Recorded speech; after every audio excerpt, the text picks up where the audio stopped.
The 20th century in America was marked by explosive change. Each generation reshaped the country in ways unimaginable to the one preceding. Events of historic magnitude swept the country, each creating an enduring legacy.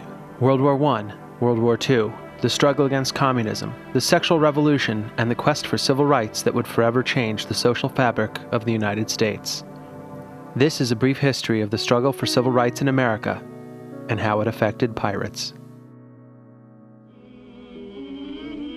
At the dawn of the 50s, the outlook for pirates was grim. The pirate population was segregated from the land-based population with strict Davy Jones laws. Offensive caricatures of pirates were staples of mass entertainment. Uh-oh, I lost my booty! And anti-maritimism was common and accepted. Segregation from pirates now! Segregation from pirates in the future! Segregation from pirates even further into the future than that! Then a brief, awkward period of integration, then right back to segregation from pirate forever! The end of the 50s saw the early stages of the pirate revolution and the rise of voices of dissent. Captain Redbeard McGee, who followed in the footsteps of Martin Luther King. I also have a dream, but in my dream not only are the children of blacks and whites playing together, but also the children of pirates and robots, clowns and ninjas, and maybe zombies, but maybe not, because let's face it, they do eat people. Arthur Big Peg Bottoms of the militant Nation of Peg Legs. We didn't land on Plymouth Rock. We crashed into it, and our boat sunk. Pretty much it only got worse from there. The early 60s brought a watershed moment for the pirate movement, the Anchor Riots, that left dozens of dead on both sides and Charleston in flames. For once, people got to sit and listen to the struggles of a pirate, to the kind of life you have to wake up to every day when you don't know where your next meal is coming from, when you don't know what sort of condition your ship is going to get in, when you don't know whether or not this will be the day your scurvy finally kicks in and makes you unable to engage in the kind of activities that pirates love, like fishing and sailing and kickball. You're here! You're a buccaneer! Get used to it!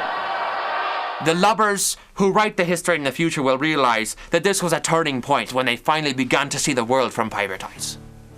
Progress continued with the sail on Washington and the Blackbeard brothers, the first pirates elected to national office in America, including the first pirate elected to the presidency. Tragedy struck, however, when he was harpooned in Dallas in 1963. The assassination was blamed on a pirate-hating, communism-loving loner, but controversy swirls around the murder to this day. Do you think there was more than one harpooner? Of course, he looked like a damn pincushion. The second brother also made a presidential run, but was assassinated in a politically motivated plank walking. The third brother never made a bid for the White House. His political career compromised after he ran his boat aground, killing a woman. The pirate community sought its place in the broader tapestry of the civil rights movement. Now, pirates and homosexuals share a lot in common ever since the Stonewall riots, which launched the homosexual movement. And pirates were launched that day, too. Of course, there's the unfortunate fact that we sieged Stonewall in 1968 and did bombard the homosexuals. But that was owing to a kind of misunderstanding of what the homosexual movement was about. The modern era of pirate civil rights brought pirate identity to the forefront, with empowering but sometimes troubling repercussions. Flamboyant pirate pride rallies energized the community but invited criticism. We don't mind pirates. We're just against piracy. The use of boats for recreational activities is fine. Sailing? I'm all for it. I've been known to canoe. It's the drinking, the violence, the stealing that we're against. So, James, Whoa. First of all, don't call me by my land name. I have a pirate name given to me in the pirate tradition. Little Jim Biggins. That is my name. Well, first of all, everything is stereotypical. You know how they think. Every pirate has a hook or a peg leg, or they love it when we have a little bird. Isn't that always nice? That's what you think. Or patches. That's my favorite. You can't sail with patches. There's no depth perception. You'd never catch me with a patch on a ship. But you're wearing patches now. Well, this is LASIK. Were you born a pirate, or do you think this was a choice? Oh, this is definitely something you're born with. This is not a choice. I mean, that, for crying out loud. Oh, my goodness. Arg! Yeah, there's nothing wrong with a man only having one leg or no legs. But there are ways that he can portray that to society that aren't so in your face. We're really trying to help them. We're really trying to make them better people, happier people. Because I believe at the root of it, it's an unhappiness at being a pirate that is the real problem. Pirates sought to find their place in an American landscape that viewed them with suspicion. You know the only time they care about pirates is when they can sell something with pirates.